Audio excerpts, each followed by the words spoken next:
I'm Vin. I'm Sori. If you would like to get your song reviewed, dear listener, there's the filthy capitalist option, as Sori says.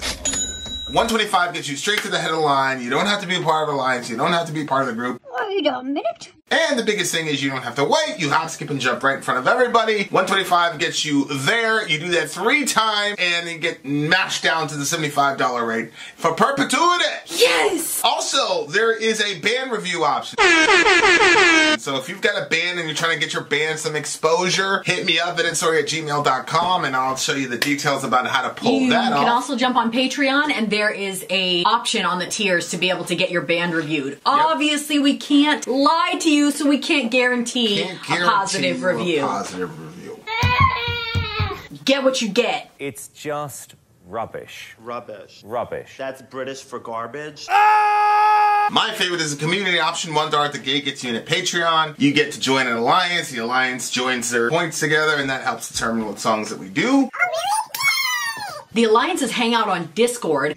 Message me on Patreon to get the link. And they do all kinds of other cool things. They do Minecraft. Dungeons and Dragons. Yeah. It's really a community within the community. Anybody can go on the village, facebook.com/Vin and Sori. There's 160,000+ people on the channel. What's cool about the Discord is that it offers a real opportunity for community connection, friendship, that type of thing. And it's on Discord, so if you're not a Facebook person, it's for you. You start off at $1. Right. Plus you get exclusives. Sori and I are working on a song. So the first 15 seconds of that was on Patreon. Also, at $15 tier and above, when we actually debut the video, they're going to be there live with us. There you are, dear listener. Bar merch. Alright, so we're doing the 6 Degrees of Separation Classic Metal live stream. Bada bing, bada boom! The Big Homie Mojo said, this is a classic hard rock heavy metal stream featuring songs sung by a few of my favorite singers in the genre. Most of these songs are not the first songs that would come to mind when the singers' names are mentioned. The first singer is John Olivia. You may recognize his name as the singer and co-founder of Savatage. We won't be listening to Savatage tonight. That'll be another night. Instead, we will listen to 2 tracks from Dr. Butcher, a side project he worked on with a mate, Chris Caffrey, and released in 1994. At this period in Savatage's career, they're moving in more of a commercial direction, but John was still writing really heavy and outrageous songs. He needed an outlet for these, so Dr. Butcher was born. This is a record not a lot of people even know exists, even Savatage fans. These 2 tracks are my favorites, but the whole record is amazing. Song 1 is The Altar. And The Altar is about the Catholic Church sex abuse scandal. Oh boy. Ooh. Yikey yikes. Okay guys, here we go. Dr. Butcher, The Altar. What is it? The 6 Degrees of Separation? 6 Degrees of Separation classic metal live stream. I am a fan. Interesting.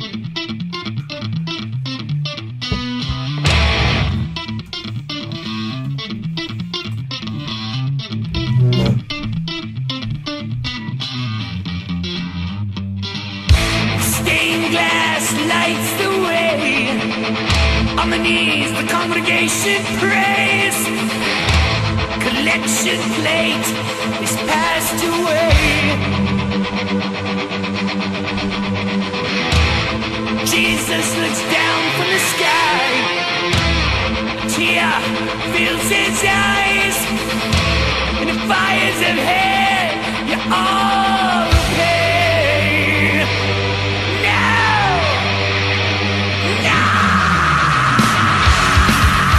Wow. Okay. I can deal with this right now.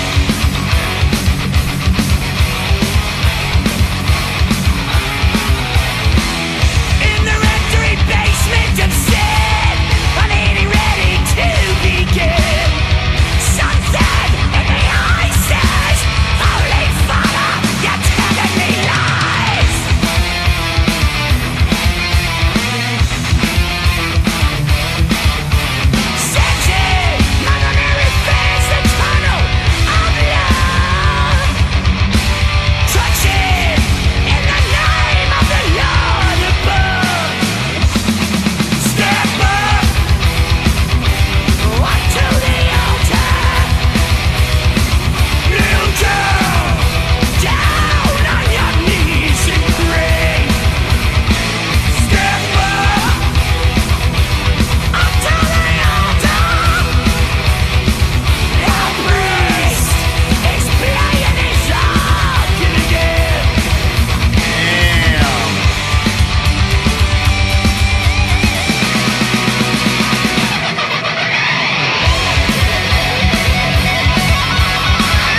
That was really heavy, and it almost had like a devilish sound to it. You know what I mean? Yeah. The dude I thought that he did well. Dude, I was gonna say, dude played that role perfectly. Perfectly. Holy smokes, man! Yeah. This guy can write. His use of subtlety is brilliant. So, for example, he says, the priest is playing his organ again. Yeah. Right, because in the church you have the Yes, organ. I know. Yeah. But it's a nasty ass pedophile. So just I thought that's the use what of he double did with entendre that, was brilliant. But then I was like, wait, am I just taking that way too far? Because it's a little disturbing. You know what I mean?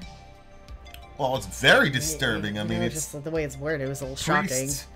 Yeah, obviously the whole topic is. Yeah. But wording it like that was like, I've never heard it worded like that. So Yeah. it kind of like hit me.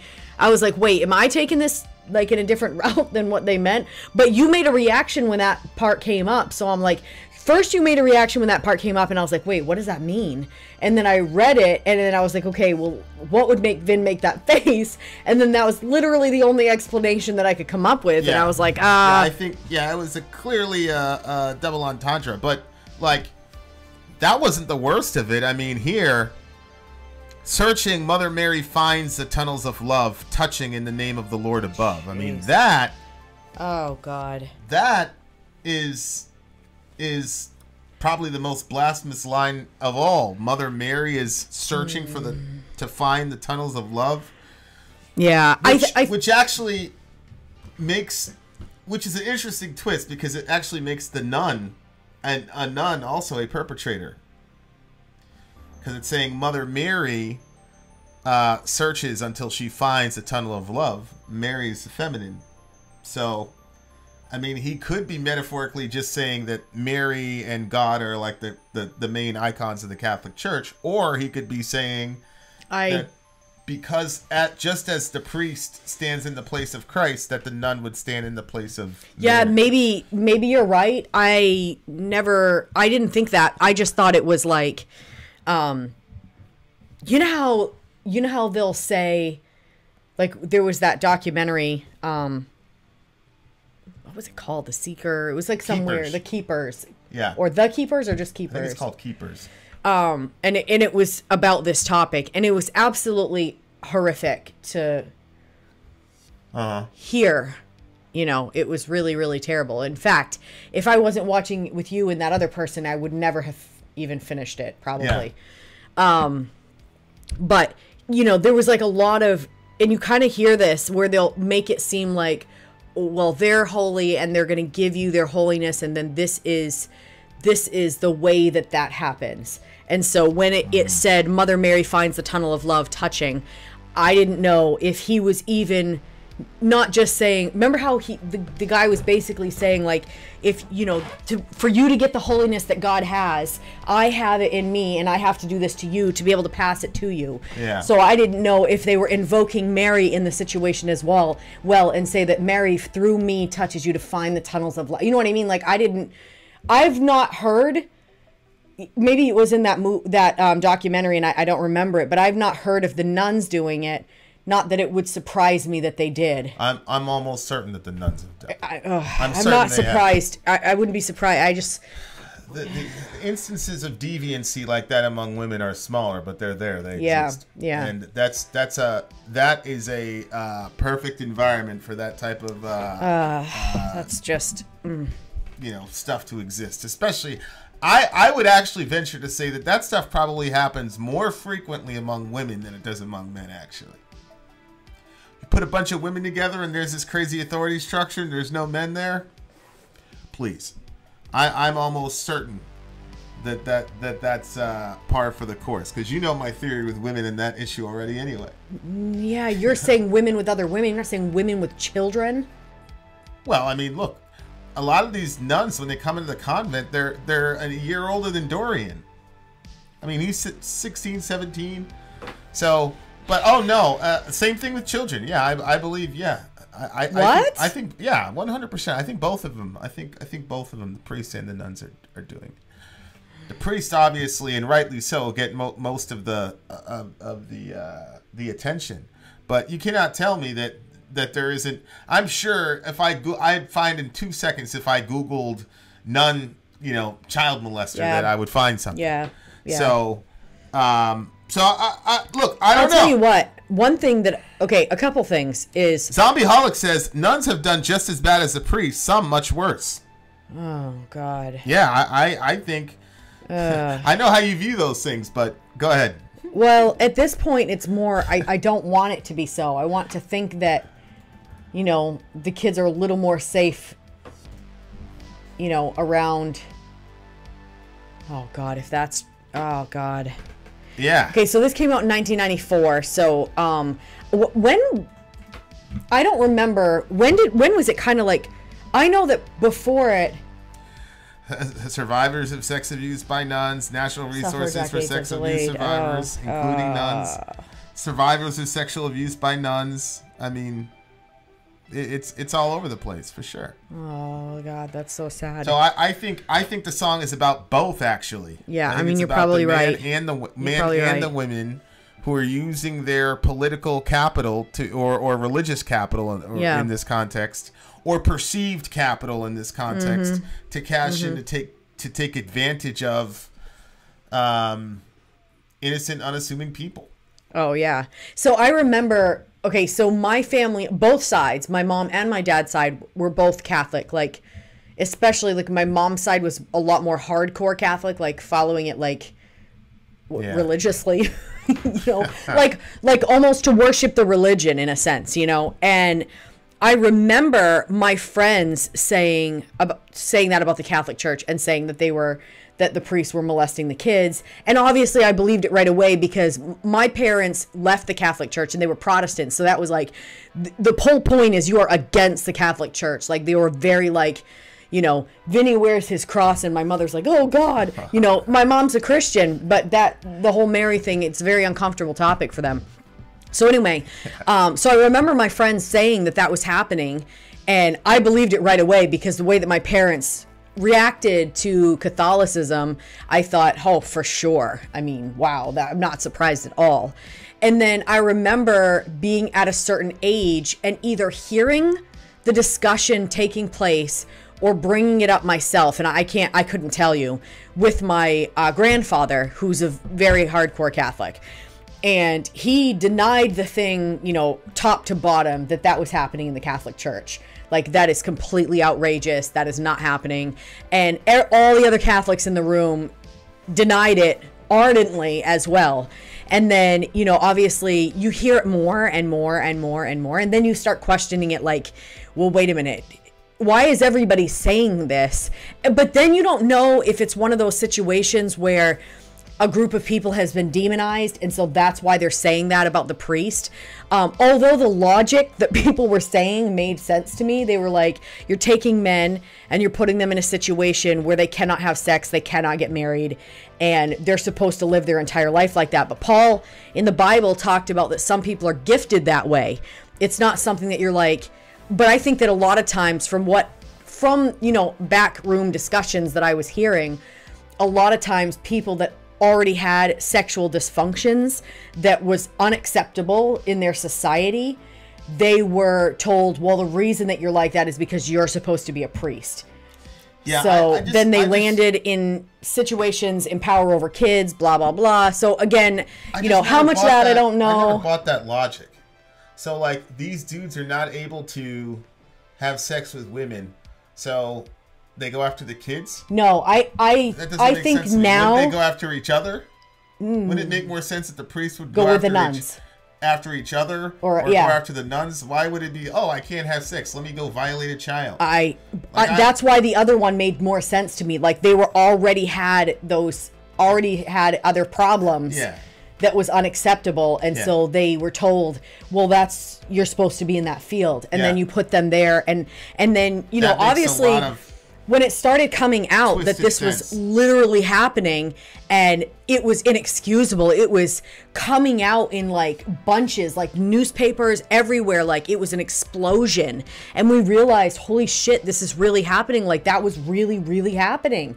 And that was just craziness to see that unfolding, and you know, now it's inexcusable. Like you can't even lie for them anymore and say, no, that's not true. Like everybody knows that it happened. But one thing that I thought was really unique about this song in particular was that while the atrocity was done in the name of God, the author of the song recognized that this was not the way of God. Yeah. And he said... Yeah, he talks about Christ's eyes filling with tears, and he says, you're going to go to hell. Right, basically. Yeah. I like that because I think it's painful enough to have to realize that those things happen to you, or those things happen to the person that you love. But to think that God was just like standing by, not caring or not doing anything about it, or that, you know, God was complicit in it, or that God doesn't even exist. I don't think any of those answer the pain of the question. But to me, like some real accountability, like, no, God was not okay with that. And the way that he puts it, I just thought that it was, I think it's more extreme than that. I think that those things don't just make Jesus cry, but that he is literally full of rage when those things are happening, and rightly so.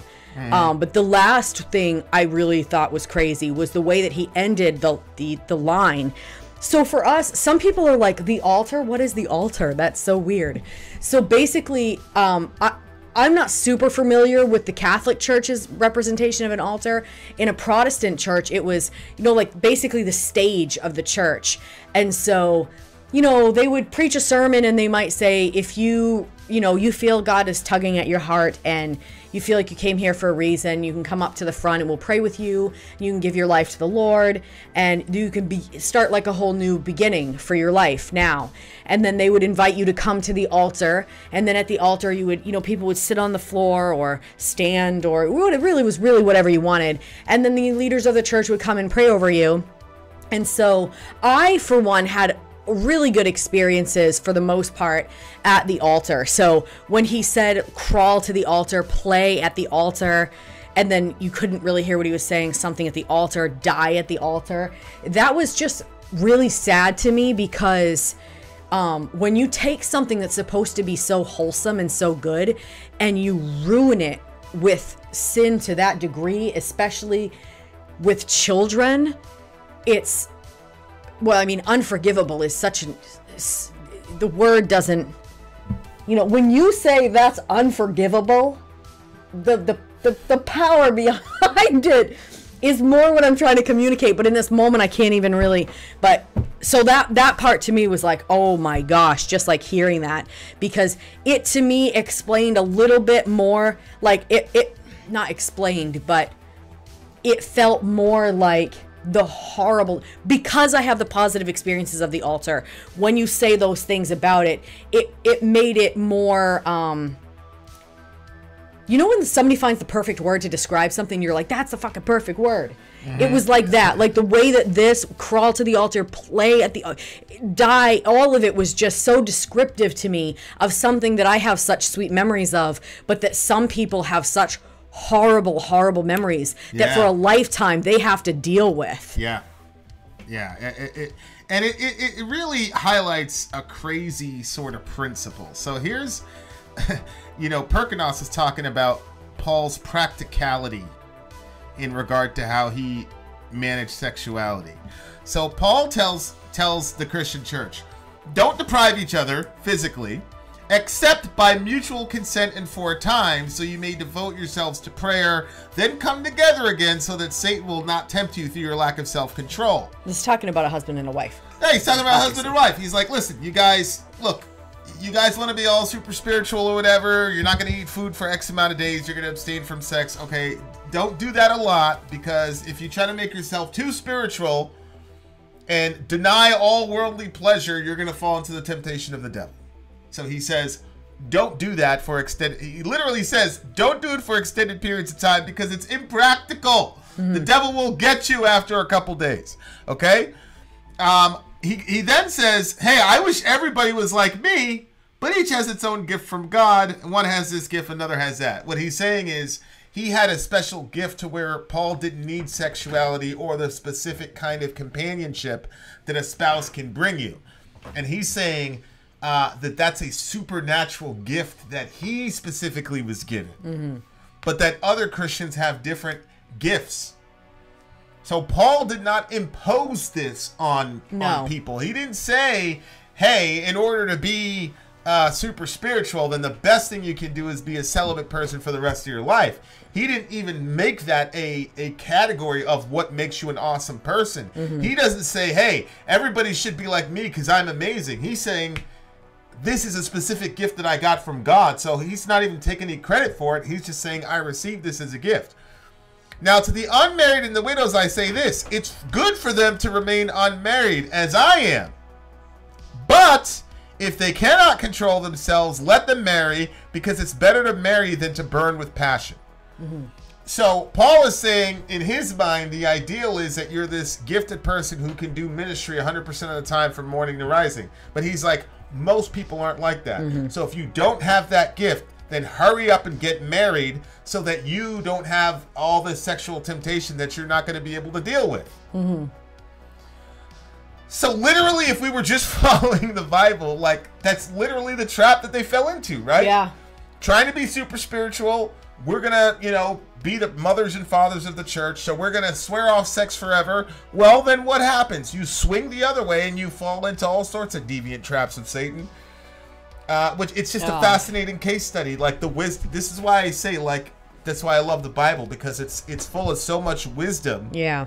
And then you can see it worked out. Yeah. Isn't it ironic that the people who have the strictest sexual standards have the craziest, sexual issues? Yep. What about it? Exactly. Like, that's crazy. Put that together. Anyway, that's pretty crazy. And then Amy says, what if you burn for someone that you cannot marry? That's called do a bunch of Hail Marys, Amy, and get a friend. Nothing can be done. Nothing can be done. Okay. While we're on this, as much as I love the church fathers, the Puritans, unironically, have far superior teaching on sex than the fathers did. I agree with that. I think the fathers fell into a little bit of Gnosticism and Docetism and did not enjoy the full range of joys that God has given us. That's for sure. Okay, what do you give the song? Hey, what's up, River? River in the house. What do I give this one? I actually really enjoyed it. Well, enjoyed it in the musical sense. Topic, I obviously don't like even thinking about the topic, but I did appreciate it had. Okay, from my perspective, it had a sort of devilish sound, like 100%. Music set enough on an edge where it was still like on, but it was off, and so that made it even more like I felt like that was really well done. And again, I like the fact that he said like that, Jesus wasn't in on that. Yeah. Because I think that's really important for people to know and for people to hear. So I'm going to actually go with a 9.2. Yeah, I agree. I think Mojo came out strong with this one. I want to see what the rest of his set list looks like. But this is and he's a first-time DJ, too. So, isn't he? Isn't this the first time he's DJ? I'm pretty sure it's the first time Mojo is DJing. Yeah, it's the first time he's DJ'd. So, not to put pressure on other DJs, but that's a very, very strong. I always like when they come out strong on song one. Very good. We got more metal for you. Stay where you are. Vin out. Sori out. Go.